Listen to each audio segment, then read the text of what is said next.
as indicated, we have quite a few reporters across the country. So let's take you to another story. Now, SABC News reporter Ofentse Stimo is meanwhile at one of the worst performing schools in Gauteng, the Tembisa Commerce and Entrepreneurship School of Specialisation in Ekurhuleni on Gauteng's East Rand.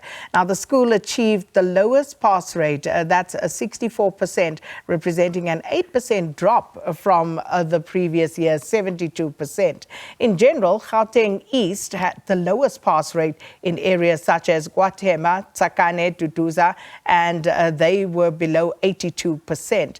Now, issues such as poverty, drugs, and other socioeconomic factors come into play there. Ofentse Stimo is there, so let's take you there live now to find out about the readiness and also how the schools, the department, and of course communities are trying to overcome some of the struggles that have been identified. Ofentse, good morning.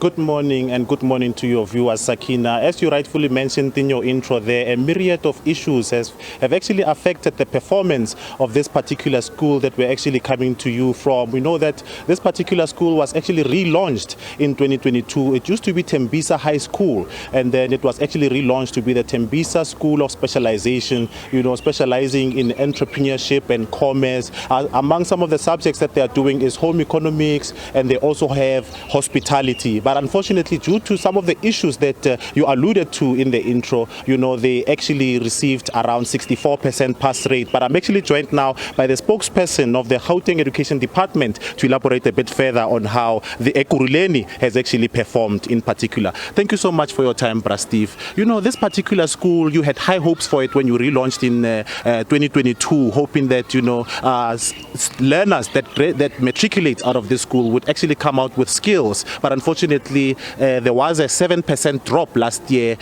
with the matric results, where they received around 64%. Your reaction to that and what you believe are some of the issues that caused that particular percentage? Now, good morning and to all our viewers.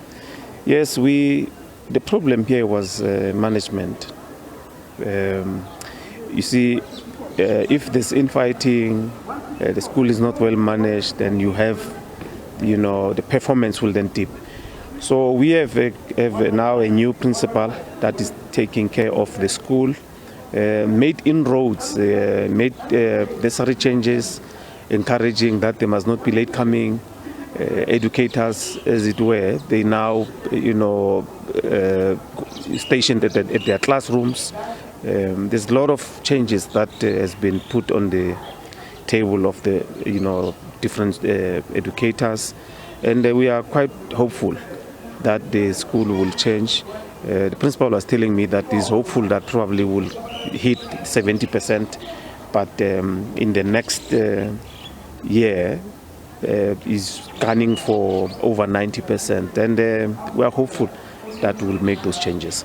Absolutely. And in Ekurhuleni in particular, a lot of schools actually performed below the national average of, I believe it's 82%. And when you compare the township schools and the suburban schools, the township schools actually performed lower than the suburban schools, whereas the MEC was actually saying that that narrative is not true. The township schools are actually doing good. What is your intervention to ensure that, the township schools and the suburban schools are on par? No, actually, we are talking about the average, looking at the entire province. It's not only in Ekurhuleni. That 81% is an average percentage for no fee-paying schools. Meanwhile, the fee-paying schools, they are average around 92%.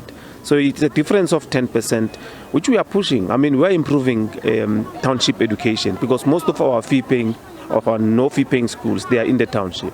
So we are improving. I mean, there are schools that are giving us 98% in the township.